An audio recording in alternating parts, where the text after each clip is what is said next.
Let's go ahead and get into our scripture this morning. Psalm chapter 101 says, I will sing of steadfast love and justice to you, O Lord. I will make music. I will ponder the way that is blameless. Oh, when will you come to me? I will walk with integrity of heart within my house. I will not set before my eyes anything that is worthless. I hate the work of those who fall away. It shall not cling to me. A perverse heart shall be far from me. I will know nothing of evil. Whoever slanders his neighbor secretly, I will destroy. Whoever has a haughty look and an arrogant heart, I will not endure. I will look with favor on the faithful in the land, and that they may dwell with me. He who walks in the way that is blameless shall minister to me. The one who practices no deceit shall dwell in my house. No one who utters lies shall continue before my eyes. Morning by morning I will destroy all the wicked in the land, cutting off all the evildoers from the city of the Lord. May God add his blessing to the reading of his word. Children, you are dismissed. Good morning, Bridge42. For those of you who may not know me or are visiting for your first time today, my name is Ryan. I'm one of the pastors here on staff. And I apologize today. I'm going to throw that out there. I've had a real bad cough, so if I cough a whole lot, it's as annoying for me as it will be for you. But I did take a cough suppressant before the service, but it's making me kind of dizzy. So if I fall out, you guys just like sing stand up for Jesus or something. So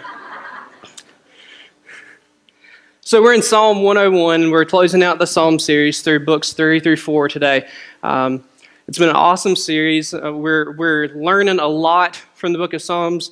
And one of the things that we are constantly aware of from the book of Psalms is that these psalmists were extremely honest. And sometimes we can read these psalms and we want to soften them up a little bit because we're not so used to the raw honesty. Lots of times, for most of us, our spiritual lives are very, very private. And lots of times, we don't like to show other people our spiritual lives. So when we see people being this honest with God, it can sometimes cause us to withdraw.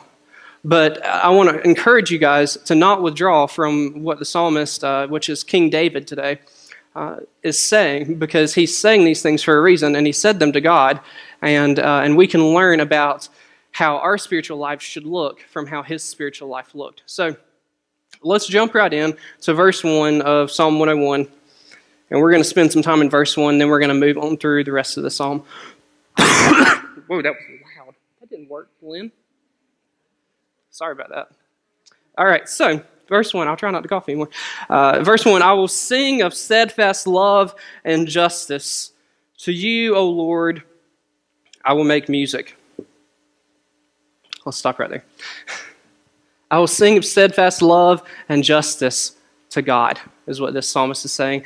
King David, one of the guy who wrote the most psalms out of anybody in the Bible, said that he would sing. And he was going to sing a worship song. He was going to write and sing a worship song. And this worship song was going to be about two things. It was going to be about steadfast love and justice. Other versions say mercy and justice. The actual word for this in Hebrew is a word called hesed. And it means a deep, intense, we talked about this a few weeks ago. It means a deep, intense loyalty and love. And it's only a love that God has for us. It's not a love that we have. It means a deep, intense loyalty that God has for us. And it means a deep, intense love and companionship. So David is going to sing of God's love. He's going to sing of love. And also, he's going to sing of justice. So this is a weird concept. And we have to understand this concept if we're going to understand the rest of this psalm. And the rest of the psalm is what we're going to base the majority of our sermon on. But we can't understand the rest of the psalm unless we understand why David's singing this song. So love and justice are usually on opposite spectrums, right? We're taught that lots of times for justice to be served, there needs to be a judge. And lots of times we hear, especially around our culture, judge not, judge not, judge not. And we hear that thrown out all the time. And we hear love thrown out very, very often. Thank you, Jason. We hear love thrown out very, very often. And actually, one of our mottos around here is love does. So how do we balance those two? How do we balance love and justice? There's a Croatian theologian that wrote a whole book about this. And if you're a Christian, if you're not a Christian here today, you may have a problem with there being, or maybe even if you're a Christian, you may have a problem with seeing God as a judge. And there's two main views that we have that are a result of us believing that God is a righteous judge. A lot of non-Christians will say, well, if you believe that God is a judge, then you're just going to become violent. You're going to become extremely violent. You're going to start judging people. You're going to start looking down on them, thinking that you're better than them, and you're just going to become violent, terribly violent. And the problem with that is what this theologian, Miroslav Volf, said. Okay? He said this right here. I suggest imagining that you are delivering a lecture in a war zone. Among your listeners are people whose cities and villages have been first plundered, then burned and leveled to the ground, whose daughters and sisters have been raped, whose fathers and brothers have had their throats slit. The topic of the lecture, a Christian attitude toward violence. The thesis, we should not retaliate since God is a perfect, non-coercive love.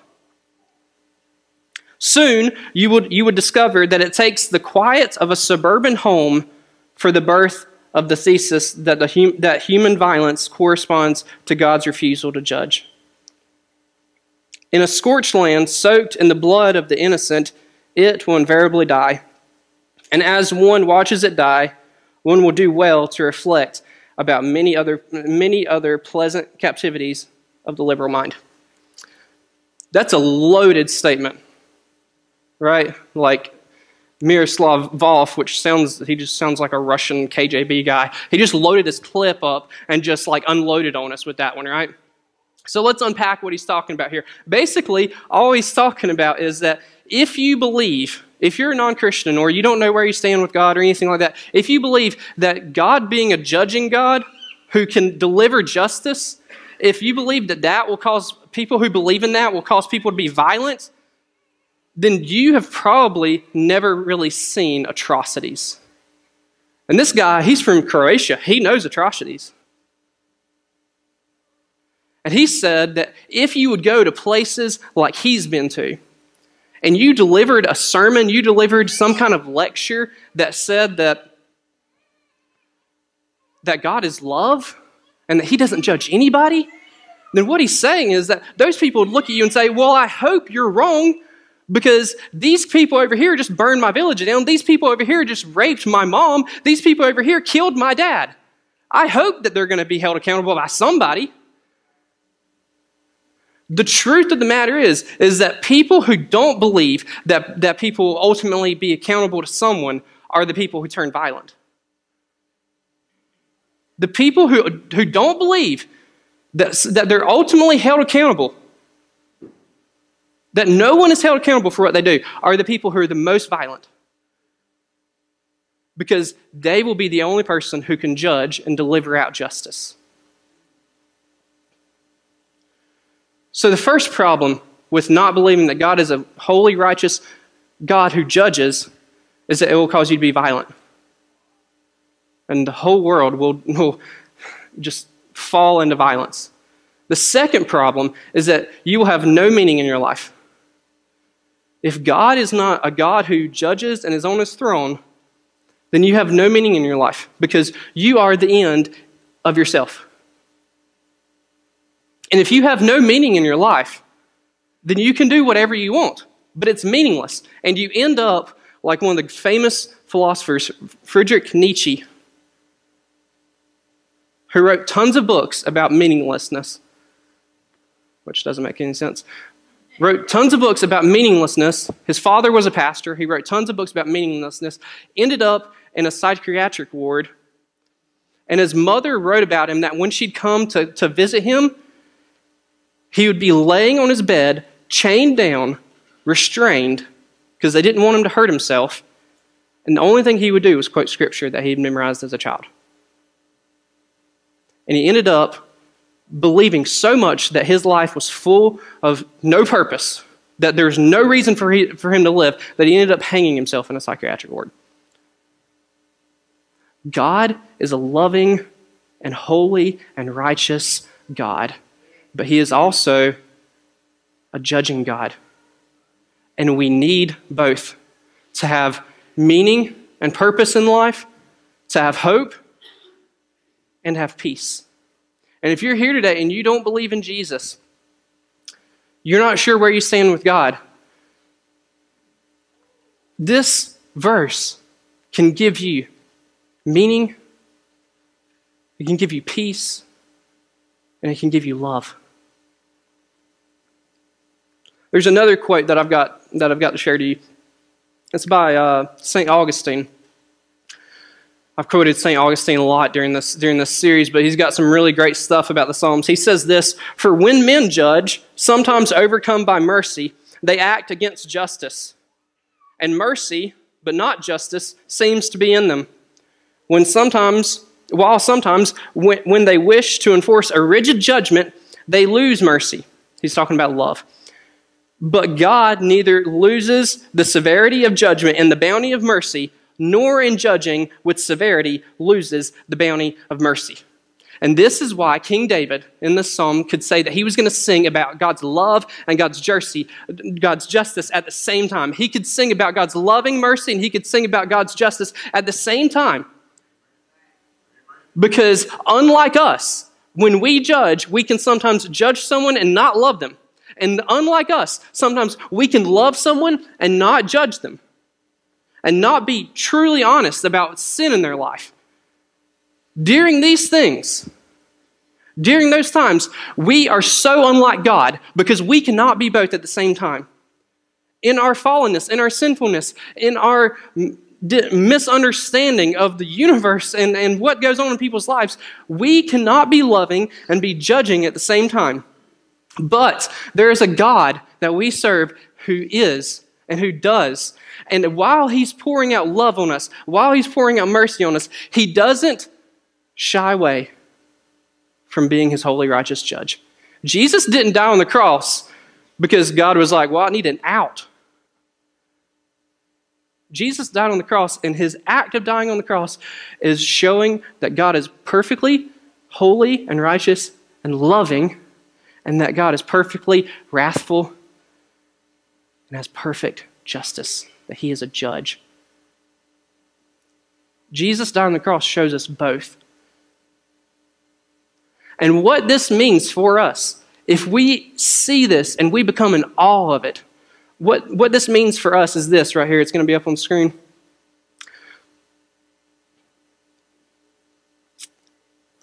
The intent of the psalmist is to show the inadequacy of humans to both love and judge. We must therefore look to God as the perfection of love and justice. When we acknowledge that we cannot love perfectly or judge perfectly, it is then that we feel the gravity of this doctrine. This weightiness manifests itself in us by worship and by telling others about him. If we cannot love people perfectly and we cannot judge them perfectly, then what we do is we find out who can, God, we worship him, and then we tell others about him. We show them love. Yes, love does. We show them love, but we let them know, hey, I love you, but I don't love you all the way. I don't love you perfectly. I can't. But I know the person who can. Would you like to meet him? This is why King David wanted to sing about these things. This is why King David wanted to sing about love and justice at the same time, because he was saying, these two things that I cannot do perfectly, these two things that are so just polar opposites in my sinful nature, they're perfect in you, God. They're perfect. And as they're perfect, I'm in awe of that fact because I can't do it. I'm in awe that I can't do something that you can. And I just want to worship you because of it. And I want to tell other people about it. And I want to tell other people about how you're so loving and how you're the perfection of love. But at the same time, they're going to be held accountable for things that they've done. This leads us into the rest of the psalm. The rest of the psalm is totally different from this. And we're going to talk a little bit about that, why that's totally different. But in verse 2, let's go to verse 2 really quick. Verse 2 says this, King David's saying, I will ponder the way that is blameless. Oh, when will you come to me? I will walk with integrity of heart within my house. Let's stop right there. He says that he will ponder the way that is blameless. He's just going to think about. He's going to reflect on and just so deeply wonder what is blameless, the way that he should go that is sinless, that is perfect, how he cannot sin. And it's interesting that the very next thing that he says is after he's thinking about how he cannot sin in his life, the very next thing he says is, oh, God, when are you going to come? When are you going to come to me? As King David begins to think about how he can live his life in a sinless way, the very next thing that he says is, I really want to be with you, God. I really just want to be with you. And this is the natural outpouring of a person really trying to be like Jesus. As you really try to be like Jesus, as you really try to be holy and blameless in God's eyes, as you really try to become more like Jesus, even though you're already holy and blameless in God's eyes, if you try to live your life more like Jesus, the natural outpouring of your soul will be to say, I don't want to be here anymore, God. I love my wife, I love my kids, but I love you so much more. And this life is so hard to live the way that you want me to live. So, when are you going to come to me? When am I going to come to you? But he doesn't end there. He doesn't end there. That's a nice thing, right?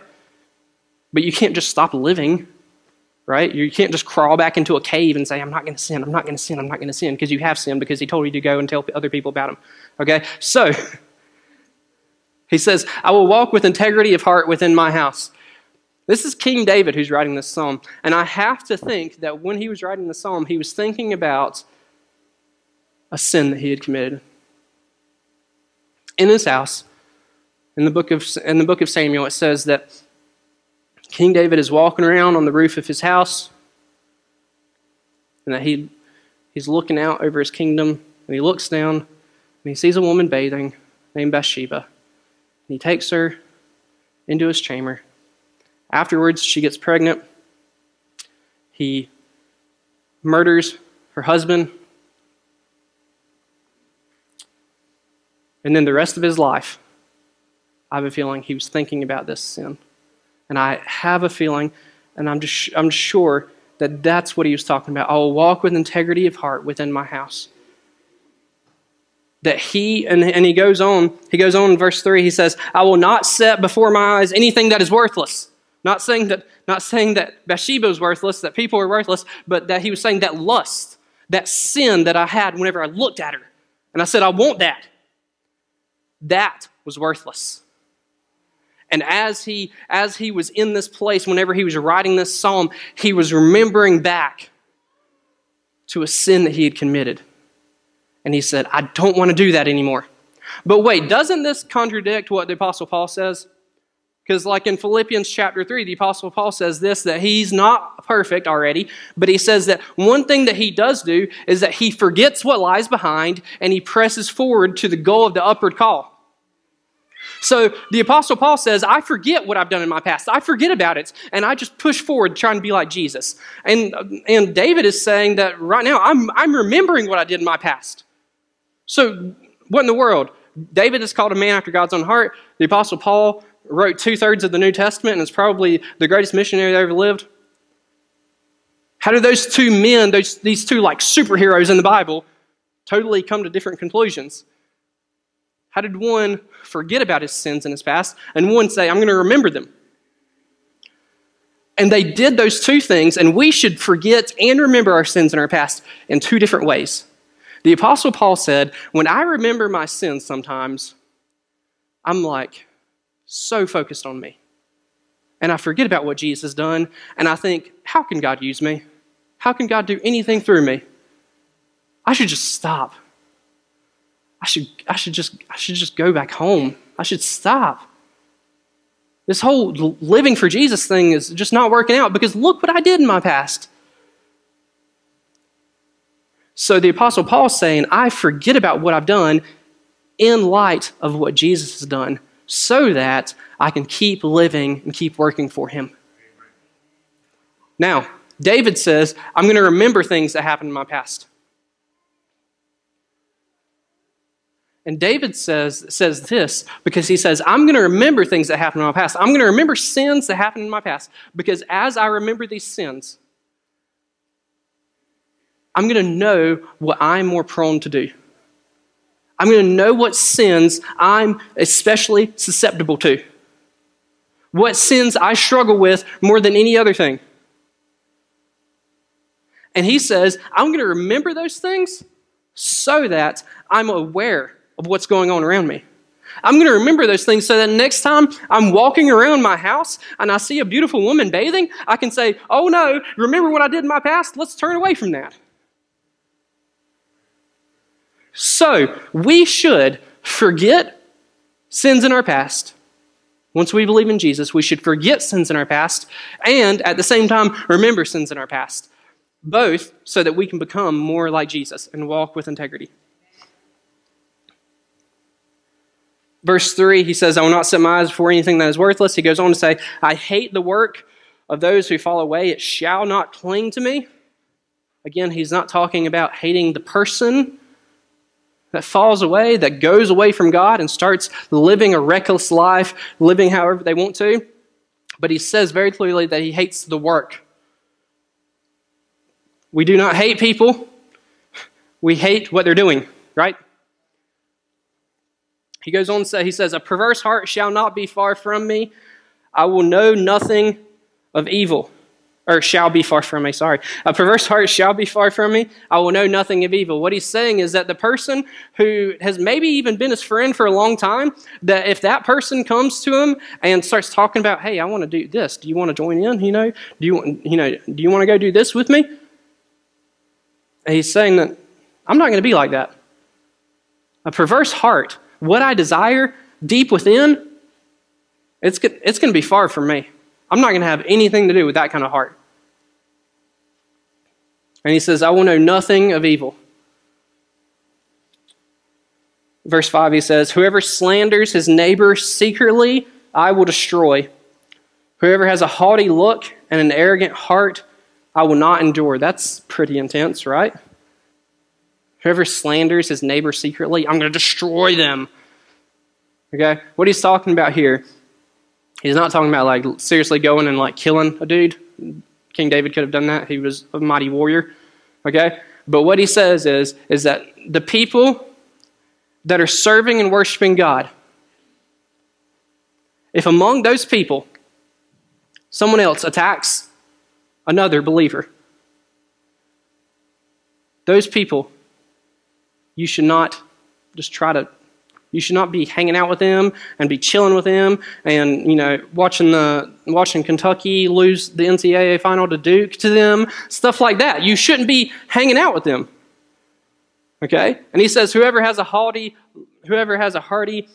look and an arrogant heart, I will not endure. Those people who are not like Jesus, those people who are not humble like Jesus, those people who just walk around like they're the best thing in the world, and those people who are so arrogant that he's not even going to be around them. He doesn't want to be around them because he knows that those people will rub off on him.